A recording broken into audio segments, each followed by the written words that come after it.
Bismillahirrahmanirrahim. Alhamdulillah, puji syukur kita haturkan kehadirat Allah. Di kesempatan pagi hari ini kembali kita bisa melanjutkan kajian dengan membaca buku fikih bermadhab. Dan insya Allah kita masih membahas tentang bagaimana aturan dalam bermadhab. Yang ketujuh adalah cara orang awam bermadhab. Bagi para jamaah yang memiliki bukunya, silahkan dibuka mulai halaman 141. Sebagaimana kita bahas sebelumnya bahwa masyarakat dalam bermadhab bertingkat. Masyarakat ketika bermadhab itu bertingkat-tingkat. Sehingga kemampuan orang dalam memahami perkataan ulama dan ijtihad dari seorang ulama itu bertingkat-tingkat. Ada yang mengikuti metodologi dalam memahami dalil, meskipun bisa jadi berbeda-beda dengan ulamanya dalam menyimpulkan hukum. Meskipun bisa jadi dia berbeda dengan ulamanya dalam menyimpulkan hukum. Ada pula yang mengambil bagian hukum dari kasus cabang, ahkamul furu', tanpa memahami metodologi berdalil. Tingkatan pertama maupun kedua masih dalam ruang lingkup belajar. Kita pernah membuat sebuah permisalan yang sangat sederhana dan insya Allah cukup mudah untuk dipahami ya. Dan sering ini kita sebutkan bahwa metodologi bermadhab atau bagaimana cara orang bermadhab itu ibarat ada sebuah pohon ya. Kemudian di pohon itu ada buah. Di pohon itu ada buah. Lalu di sekitarnya ini ada banyak masyarakat. Ini ada masyarakat. Ada masyarakat dan tidak semua elemen masyarakat bisa memetik buah itu. Lalu ada satu orang yang beliau punya kemampuan dalam memetik buah ini. Sehingga beliau tahu bagaimana caranya memetik buah ini. Imam Al-Ghazali rahimahullah menggambarkan pohon ini adalah dalil. Sedangkan buah adalah hukum. Orang yang memetik ini adalah ulama mujtahid. Sedangkan masyarakat secara umum ini adalah orang awam. Baik. Nah, di antara orang awam ini ada yang dia ikut belajar sehingga dia naik ke tingkatan atas. Ada beberapa yang ikut belajar naik ke tingkatan atas. Baik. Di antara yang belajar ini ada yang belajar metodologi. Dia memperhatikan bagaimana cara sang imam ini dalam memetik pohon. Dan ada yang hanya mempelajari hasil. Sehingga dia tidak belajar metodologi, tapi dia hanya belajar hasil. Maka orang yang pertama ini lebih kepada mempelajari bagaimana metode ulama itu berijtihad. Sehingga dia bisa menjadi mujtahid meskipun dia dalam ruang lingkup madhab. Jadi ulama mujtahid, dia jadi ulama mujtahid dalam ruang lingkup madhab. Kita menjumpai cukup banyak hal semacam ini seperti Imam An-Nawawi, Ar-Rafi'i, dan para ulama yang lainnya yang termasuk Al-Hafidh Ibnu Hajar Al-Asqalani, kemudian Syekhul Islam Ibnu Taimiyah, Ibnu Qayyim, dan para ulama setelahnya, dan para ulama yang lainnya, yang mereka lebih banyak mempelajari metodologi dalam mengambil dalil. Meskipun dia dalam ruang lingkup mazhab tertentu, dalam arti mereka belajar dari mazhab tertentu. Ada juga jenis yang kedua. Ulama jenis yang kedua, yang dia hanya mempelajari dalil, yang dia hanya mempelajari hasil. Sehingga yang dia pelajari adalah apa yang dihasilkan oleh ulama mujtahid ini. Dia mempelajari hukum A, hukum B, hukum C. Dan terkadang dia juga mempelajari alasannya kenapa hukum A, hukum B, hukum C ini ada. Maka dia lebih banyak menghafal untuk membuat kesimpulan dari fatwa-fatwa yang disampaikan oleh ulama mujtahid. Maka orang jenis yang kedua, dia ulama atau dia orang yang belajar. Orang yang belajar dalam lingkup madhab. Orang yang belajar dalam lingkup madhab. Baik. Orang yang pertama maupun yang kedua, ini masih dalam kerangka orang yang mau belajar.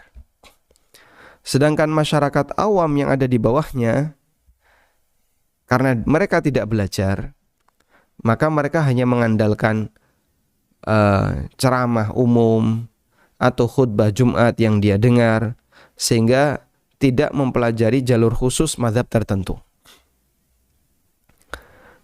Baik. Maka di sini saya sebutkan tingkatan pertama maupun kedua masih dalam ruang lingkup belajar.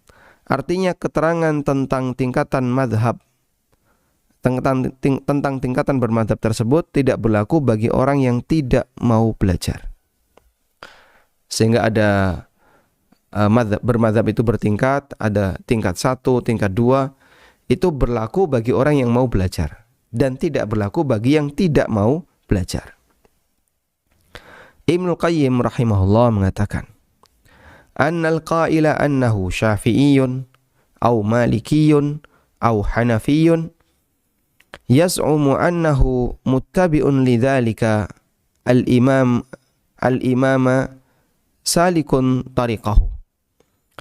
Orang yang mengatakan dirinya Syafi'i, dirinya Maliki atau Hanafi, dia merasa bahwasanya dia mengikuti imam dalam masalah tersebut dan mengikuti tariq, metode, jalan yang ditempuh oleh sang imam. Lalu kata beliau, wa hadza innama yasihhu lahu idza salaka sabilahu fil ilmi wal ma'rifah. Dan klaim semacam ini, pernyataan ini dinilai benar jika dia menempuh jalan imam mazhabnya dalam mempelajari ilmu agama. Jika dia menempuh jalan imam mazhabnya dalam masalah ilmu agama. Sehingga kalau dia nggak belajar, bagaimana bisa disebut Syafi'i? Dia nggak belajar Syafi'i.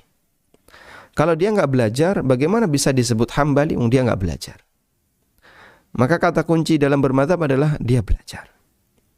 Sehingga kita sering menyebut atau kita sering menyampaikan kepada para jamaah, yang lebih penting dalam bermadzhab itu bukan ngeklaim saya Syafi'i, saya Hambali, saya Maliki, bukan. Tapi yang lebih penting dalam bermadzhab adalah sejauh mana Anda mempelajarinya. Karena ruang lingkup disebut sebagai orang bermadzhab itu hanya berlaku bagi mereka yang masih memiliki kegiatan belajar.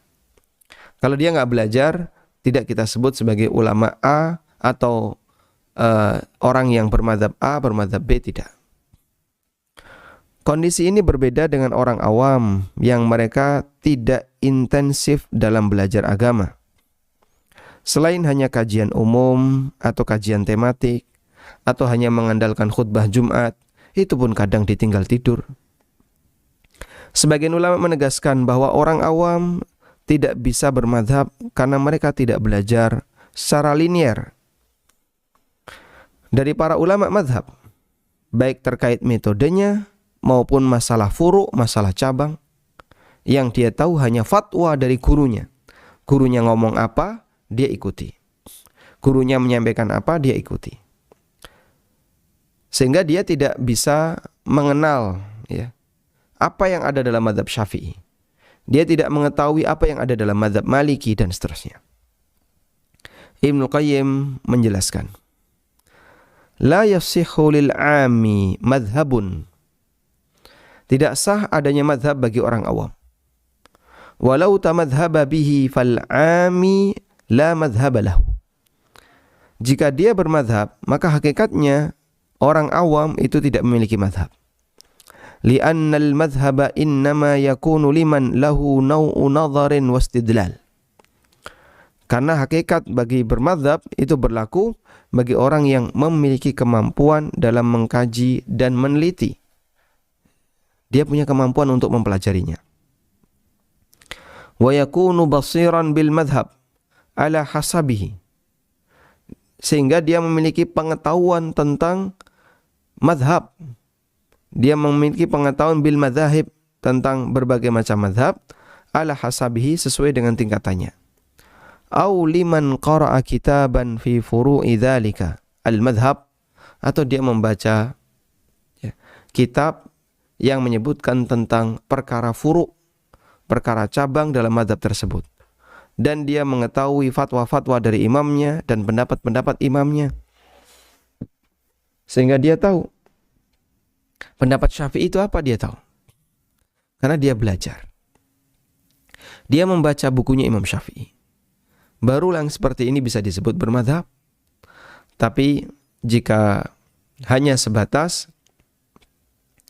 mengikuti fatwa dari gurunya, maka ini tidak bisa disebut sebagai orang yang bermadhab. Baik, keterangan yang semisal juga disampaikan oleh An-Nawawi rahimahullah.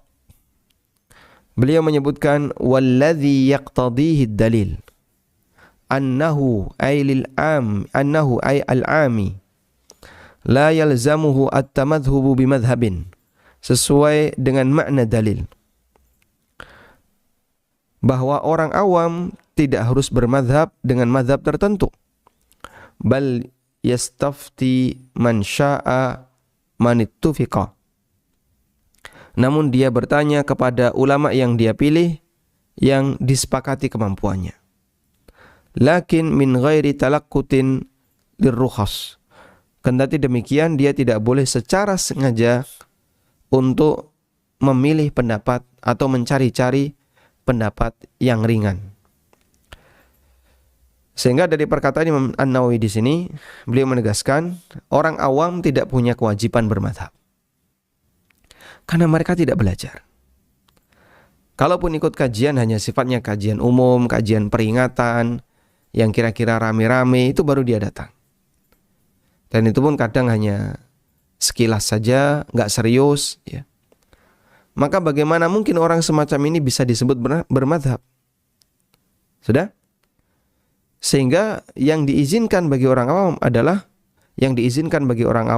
silahkan bertanya kepada ulama siapapun yang kamu inginkan, namun dengan ketentuan tidak boleh secara sengaja mencari rukhsah. Tidak boleh secara sengaja cari-cari rukhsah. Ini merupakan pendapat umumnya ulama Syafi'iyah dan salah satu pendapat dalam mazhab Hambali. Pendapat As-Suyuti, Ad-Dahlawi, kemudian pendapat Saleh Al-Fullani, pendapat Ibnu Abidin, kemudian juga Dr. Wahbah Az-Zuhaili, dan beberapa ulama kontemporer yang lainnya. Ini kesimpulan yang kami dapatkan dari disertasi yang berjudul At-Tamadhub, tentang bermadhab. Disebabkan oleh keterbatasan masyarakat awam dalam belajar agama, mereka tidak disebut bermadhab. Sehingga yang bisa mereka lakukan hanyalah bertanya kepada ulama yang mereka tokohkan, tapi dia nggak ngerti. Ketika ulama itu menjawab, ini madhabnya apa? Pakai madhab apa? Dia nggak ngerti. Dia nggak bisa mengklaim, ini Syafi'iyah. Dari mana kamu tahu kalau ini Syafi'iyah? Kamu nggak belajar Syafi'iyah. Tanggung jawab orang awam dalam hal ini adalah berusaha untuk memilih ulama yang dia yakini lebih berilmu dan lebih bertakwa. Bukan karena hawa nafsu. Dalam mencari sumber ilmu, dia harus tetap sadar bahwa dia akan dihisab, sehingga dituntut untuk mengedepankan semangat mengikuti kebenaran. Dia harus sadar nanti dia akan dimintai pertanggungjawaban. Sehingga memilih pendapat juga nanti akan dimintai pertanggungjawaban. Maka tidak boleh orang ketika memilih pendapat asal-asalan atau sesuai dengan keinginan pribadinya, sesuai dengan kepentingannya. Ingat, memilih pendapat nanti akan dipertanggungjawabkan di akhirat. Sehingga tidak bisa asal-asalan, tidak bisa ngawur, namun harus diiringi dengan tanggung jawab, nanti saya akan ditanya di akhirat. Prinsip itu yang penting untuk dijalani oleh orang awam. Dan Masya Allah ya, kita diberi hidayah oleh Allah Ta'ala untuk masuk Islam. Ini adalah dairatul Islam. Ini adalah ruang lingkup Islam. Orang masuk ke dalam agama Islam. Dia masuk ke dalam agama Islam misalnya melalui pintu ini. Ketika dia masuk ke dalam agama Islam, maka dia akan banyak menjumpai aneka hal di dalam sini. Yang di sini ada yang berwarna kuning. Ada yang berwarna kuning. Inilah kebenaran-kebenaran yang ada di dalamnya. Dan ada yang berwarna merah. Ada yang berwarna merah. Beberapa poin kebatilan yang ada di dalamnya. Saya lambangkan kuning dengan merah. Baik.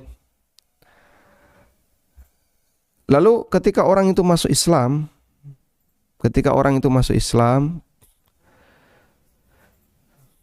maka dia butuh tahu kebenaran apa yang harus saya ikuti. Bisa jadi pada saat orang itu mendapatkan guru yang kurang baik, diarahkan ke yang warna-warna merah misalnya. Kamu bergabung di sini. Di sana ada sekte Mu'tazilah, ada sekte Khawarij, ada sekte Qadariyah, ya. Sekte-sekte yang mereka masih dinilai oleh para ulama sebagai bagian dari kaum muslimin. Sehingga orang ini masuk ke dalam lingkungan Islam. Ini adalah lingkungan Islam. Pada waktu dia masuk ke dalam lingkungan Islam, di situ ada banyak sekte. Ada kebenaran, ada kebatilan. Kata Ayyub As-Sikhtiyani rahimahullahu ta'ala, seorang ulama tabi'in. Inna min minnatillahi ta'ala ala abdihi. Sesungguhnya bagian dari nikmat besar yang Allah berikan kepada hambanya. Ba'da an hadahullahu lil Islam. Setelah Allah memberikan petunjuk kepadanya untuk mengikuti ajaran Islam. Untuk masuk ke dalam agama Islam. Ayyuqayyidahu bisyaikhin salih. Allah berikan pembimbing kepadanya seorang guru yang baik. Yang nanti guru ini akan mengarahkan dia untuk mengikuti ajaran Islam yang benar. Walhamdulillah, bersyukur kepada Allah ketika kita bergabung dengan komunitas kaum muslimin Ahlus Sunnah yang guru-gurunya orang-orang yang mengajak kita untuk mengikuti sunnah dan menjauhi maksiat. Anda dibimbing untuk mengenal A, mengenal B, mengenal C, yang itu adalah ajaran Nabi sallallahu alaihi wasallam. Karena ada orang yang dia seorang muslim, tapi dia lebih cenderung kepada guru yang mengajarkan dia kepada kesesatan. Ada guru yang dukun, ya. Lalu dia belajar kanuragan dari gurunya. Ada guru yang dia misalnya mengajarkan muridnya kebatilan dengan aneka akidah yang menyimpang. Ada guru yang mengajarkan muridnya untuk berbuat maksiat. Waliyadzubillah, dan itu terjadi pada mereka yang masuk dalam lingkungan ajaran Islam, lingkungan kaum muslimin. Maka bersyukurlah ketika Allah Subhanahu wa ta'ala jadikan kita hambanya yang bisa mengenal Islam dengan baik karena dibimbing oleh guru yang baik. Ini yang Allah ingatkan dalam Al-Quran. Wa may ya'shu an dzikrir rahman nuqayyid lahu syaitanan fahuwa lahu qarin. barang siapa yang berpaling dari dzikrur rahman, wa may ya'shu an dzikrir rahman. Ada di surat Az-Zukhruf ayat 36.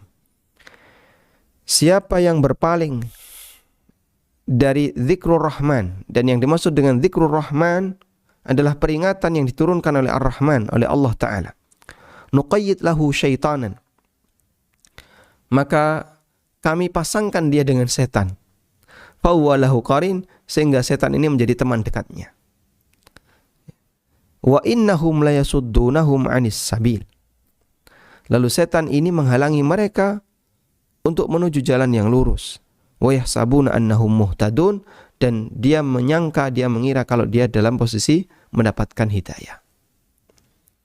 Dia berada dalam lingkungan Islam, tapi dia punya guru yang menyimpang, ratau gelem ngaji orang ini ya.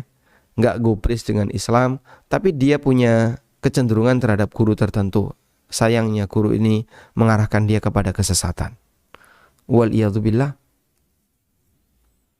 Maka kalau orang itu berpaling dari peringatan Ar-Rahman, ini menjadi salah satu sebab dia itu semakin menyimpang karena dipasangkan dengan setan.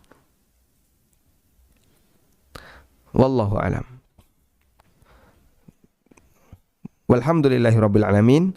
Kita sudah menyelesaikan tentang bab atau poin bagaimana cara orang awam dalam bermadzhab.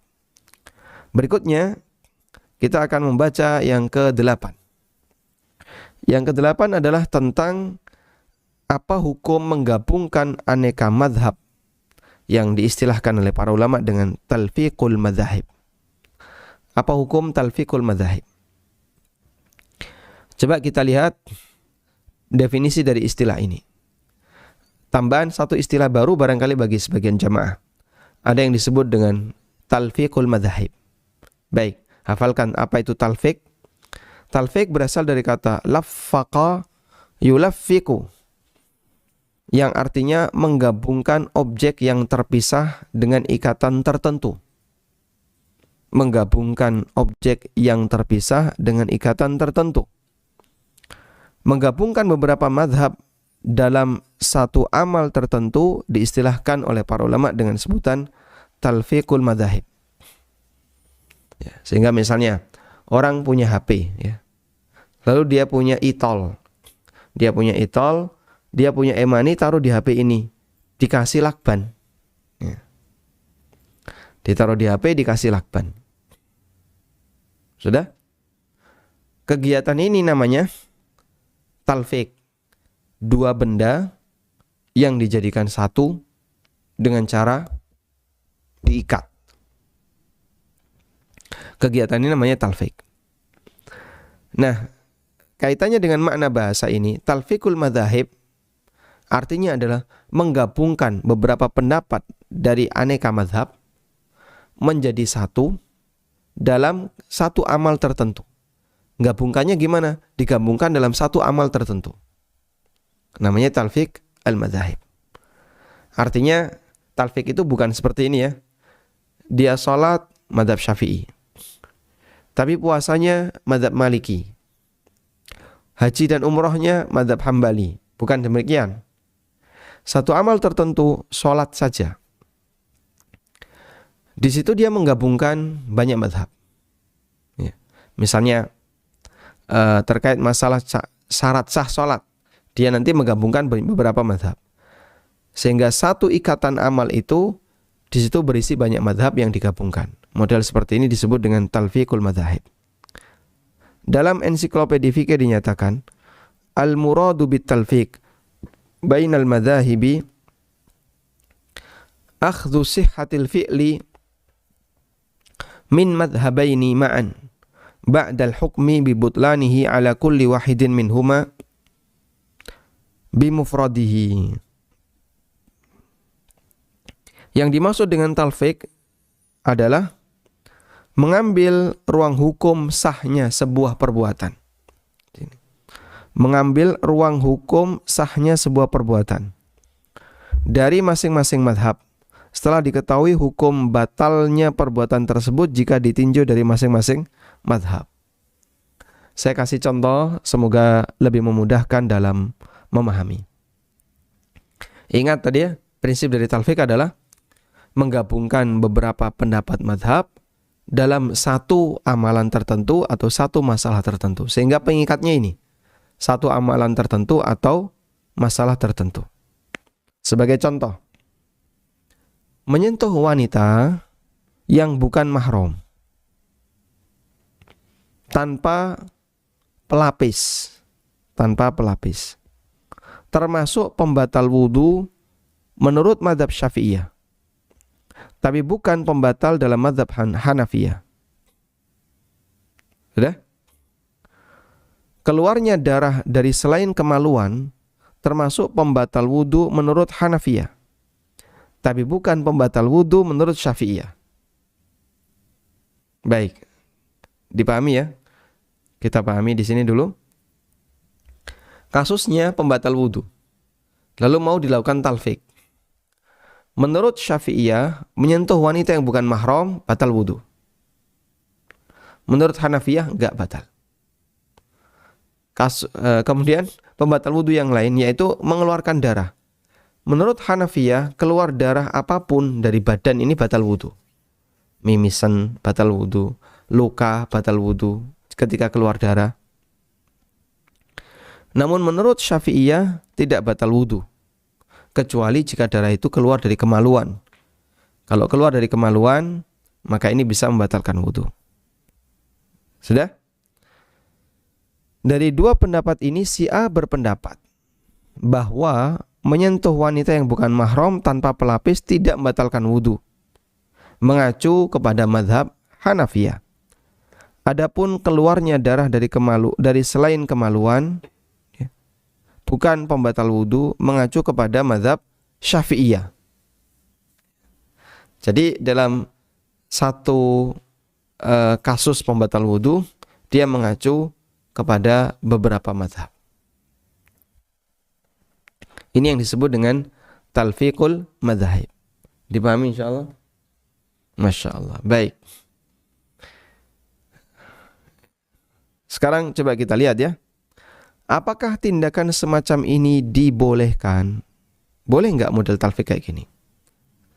Sehingga misalnya dia menyentuh wanita yang bukan mahram, lalu dia bilang, oh enggak apa-apa ini. Menurut Hanafiyah enggak batal. Tidak. Kemudian dia terluka, keluarlah darah.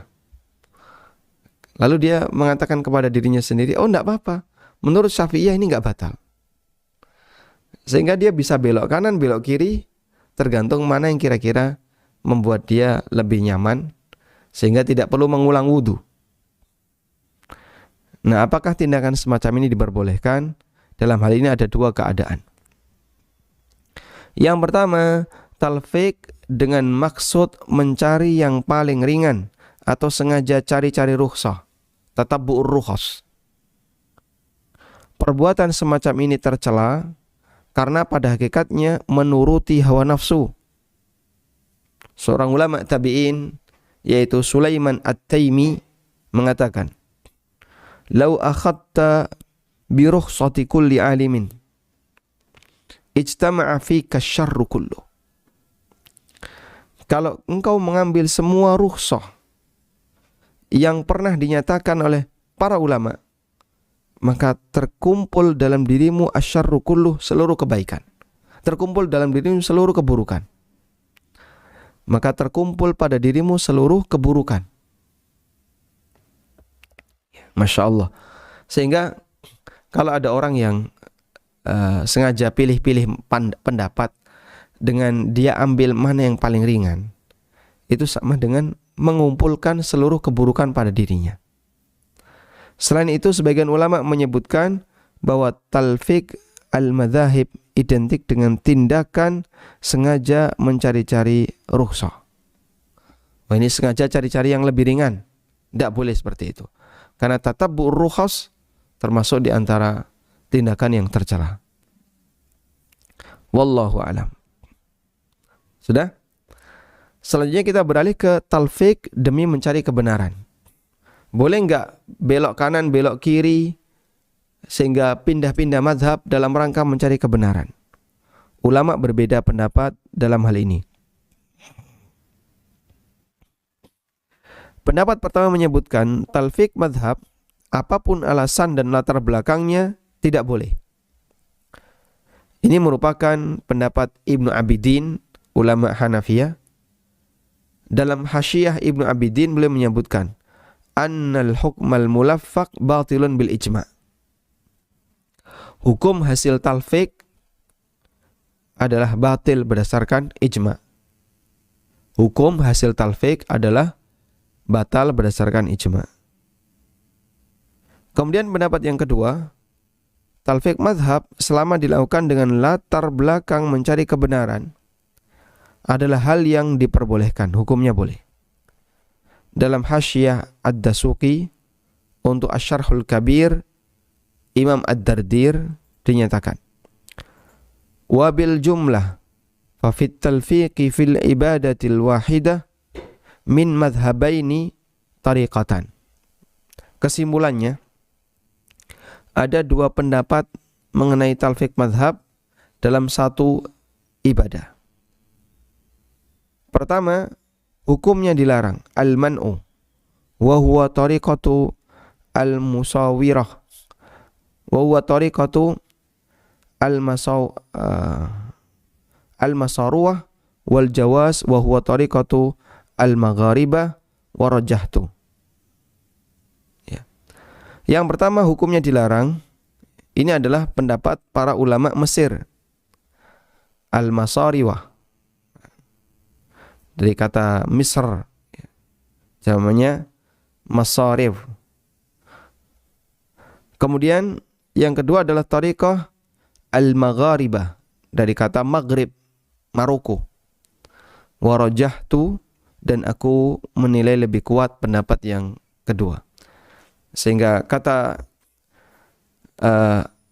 Ad-Dasuqi,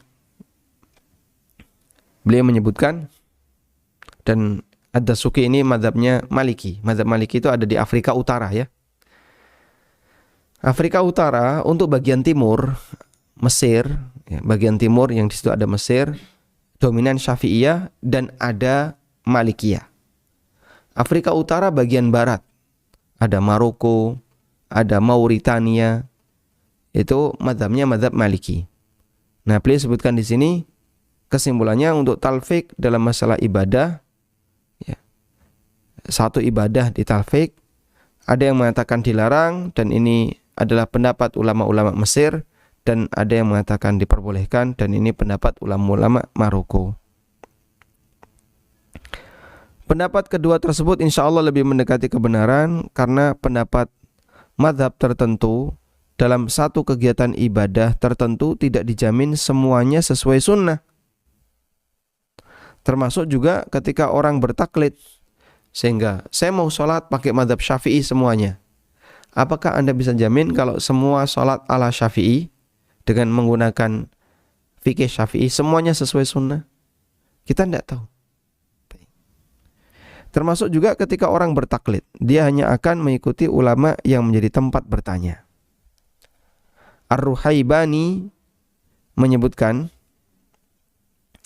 walladzi adhabu ilaihi wa akhtaru. Kita coba baca terjemahannya saja. Pendapat yang saya pilih adalah pendapat yang membolehkan taklid dalam menggabungkan mazhab, bukan dalam rangka mencari-cari keringanan. Karena siapa yang sengaja cari-cari keringanan, dia telah berbuat fasik.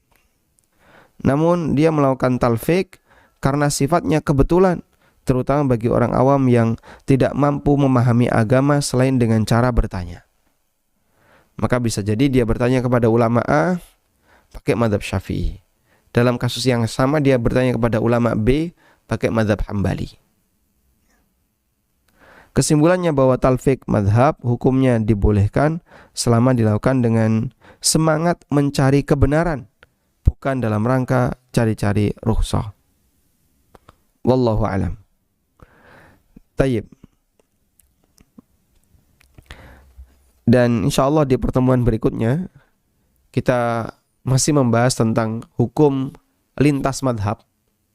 Tadi kita sudah sebutkan talfik Dan besok kita akan bahas tentang tanakul al-madzahib. Ya. Mengambil pendapat beberapa ulama dalam beberapa masalah yang berbeda. Sehingga dia sholat pakai mazhab A, dia puasa pakai mazhab B, apakah itu diperbolehkan? Ini bukan talfik tapi tanakul al-madzahib. Insyaallah akan kita bahas di pertemuan berikutnya. Semoga pengantar ini bermanfaat. Wassallallahu ala nabiyyina Muhammadin wa ala alihi wa sahbihi wasallam.